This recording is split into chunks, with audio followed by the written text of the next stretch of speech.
Before church this morning, I got the ingredients out to make us some turtle bars. I've seen several different recipes for this, and not one looks bad. They all look wonderful. So I'm going to put these in the freezer. We're going to save some and eat now, but then I'm going to put the rest in the freezer for Thanksgiving, which I'm very grateful for so much. This is a stick of butter, which is a half a cup of brown sugar, simple, 2 cups of, I'm using white lily, all-purpose flour. There were several recipes. Some said a cup and a half of flour, and some said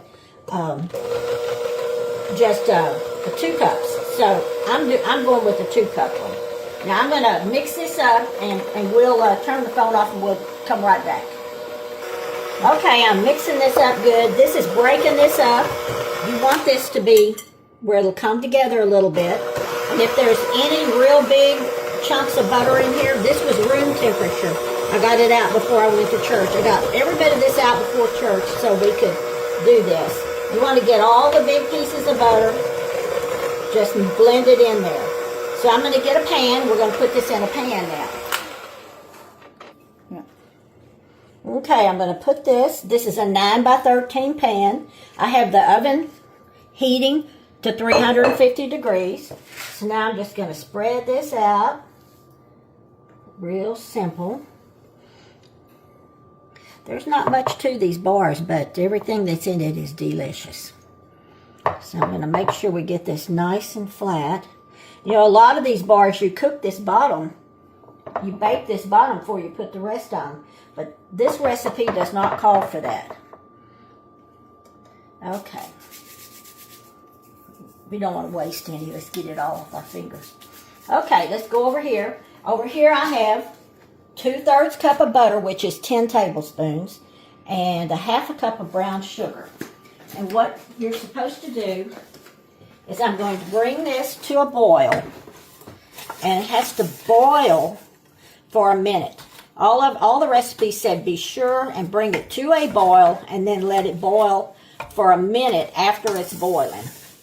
So let me get this going, and when we get it to the boiling stage, we'll come back and we'll finish it. Okay, you can see here it's boiling. I stirred it the whole time that it was cooking on like medium-high heat, and I'm going to boil this for a minute. I'm just going to guess at a minute. But all of the recipes said be sure and have it boiling and then boil it for another minute, because that's what's going to make it set. It's going to be really good. We had a great service today about Thanksgiving. Boy, I am the most thankful person in the world. God has been so good to me. And He sent me all of you to watch these videos, and y'all all have been so sweet. We're real grateful for you, right, Amy? Yes, ma'am. They're all so great. See, this is kind of changing texture. See how it's getting thicker? I'm going to give it just a few more minutes here. Not minutes, a few more seconds. And I think we'll be about ready to go. And all we're going to do is pour this over that cake batter. That bottom batter. And then we're going to put some pecans on it. I don't know how this could not be just wonderful. Just going to pour it over here evenly.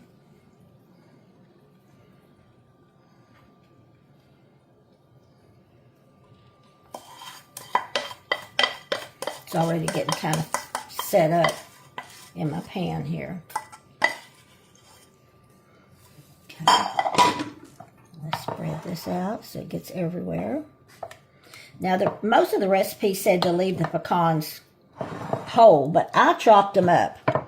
And I'm using a little more. A lot of the recipes call for 3/4 of a cup, which is what we will post. But I'm using a few more pecans because my friend Lou, yummy. My friend Lou gave me a bunch of pecans, so I feel like I'm a pecan queen now. And I did toast these. I toasted them in the oven because I was cooking something else, and I just did them in the oven. Or I have done them on in a pan on top of the stove. So I have the oven at 350. We're going to pop this in, for 18 to 20 minutes. Bring it back out, put some chocolate chips on top and melt it. Yummy. Okay, you can see it's bubbling in the middle here. I baked them 25 minutes because to me it didn't look like this part was cooking enough. So now we get to, and thank goodness it's time to put these on there because I keep eating them. These are milk chocolate. I think you could probably use any kind you wanted to. Now you have to do this while it's still hot because this is what's going to melt them. We're going to let them sit here a few minutes and melt. And then we're going to spread them all around. I think you could use semi-sweet. I think you could even use dark chocolate if dark chocolate was your thing. And if you, like I said, if you want to leave the pecans whole, that's kind of what turtle bars are because they look kind of like turtles.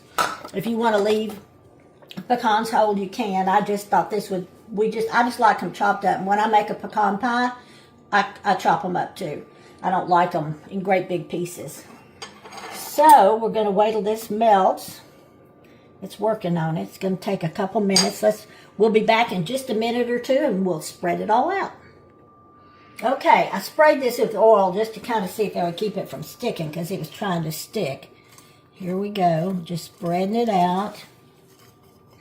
It's hot, believe me. Really hot. These are going to be so good. But you know what? We can't cut them till they cool off. Now it's going to take, what, hour or two? Yeah, long time. So I'm going to get back with you and probably just post a picture, right, Amy? Yeah. Because Amy's got to go home. I got to go home. But I'm going to post a picture and I will give you my opinion, which I think is going to be a pretty good opinion because these look pretty darn good to me. So, you know what you could even do, if you wanted to, is put a few more pecans on top while this is hot. But we already used more pecans than it called for, so I guess we're okay on pecans. So, anyway, we're going to post a picture and tell you what we think about them.